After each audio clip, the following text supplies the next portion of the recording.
problem we have focused on is that too many ambitious people are working really hard without becoming as successful as they could be, or by sacrificing much more of their fulfillment in life than they need to.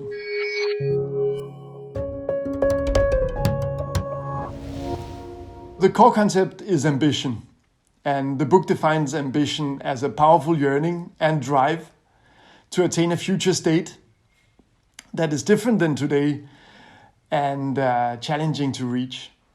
And that's relevant for most ambitious people. So this book can be read by somebody who just joined the firm. It can be read by somebody who is well into their careers. And the way we measure, so we simply have a formula: return on ambition equals achievement plus growth plus well-being. And all these three factors on the right-hand side are vital. And also, every one of them impacts the two others. They are interdependent. So what we saw, and it's actually quite beautiful, when we interviewed people who we consider to be successful over time and also assessed to have a fulfilling life, one of the patterns, very clear patterns we saw, is that they nurture all these three: achievement, growth, and well-being on an ongoing basis. On the other hand, we found so many examples and also ton of research indicating this, that if you compromise one of the three for a longer period of time, then you will hurt the two others.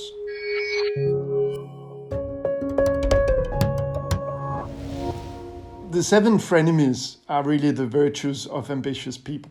And the 7 are competitiveness, desire, perseverance, boldness, independence, convention, and flexibility.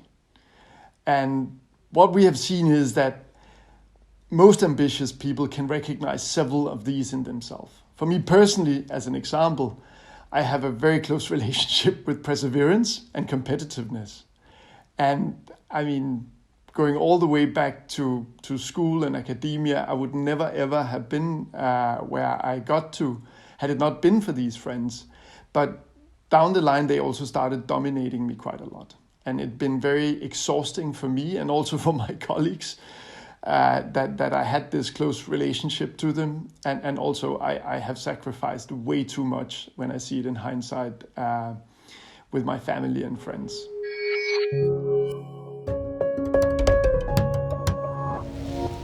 The big disease of ambitious people is to try to do too much, having too many goals and equivalents to goal and spreading themselves thin.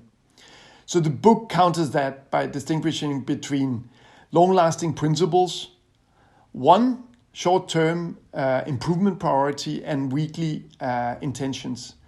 And the book contains a dedicated tool for each of these three.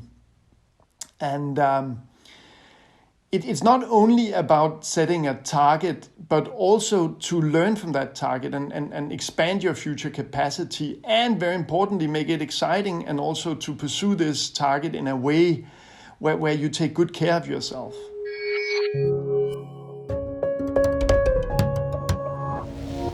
As a McKinsey alumnus, I have some beautiful techniques in problem solving, and I must admit that while working on this book, I couldn't see the forest for the trees many times. So we went through tons of scientific research.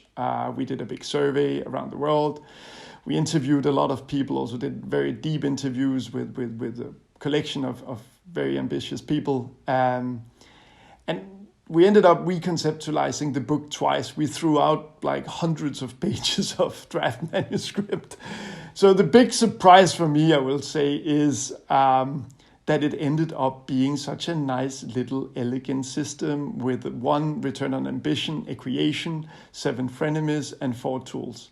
So you can say the book didn't end up actually being a forest, but much more of a well-composed Baroque garden.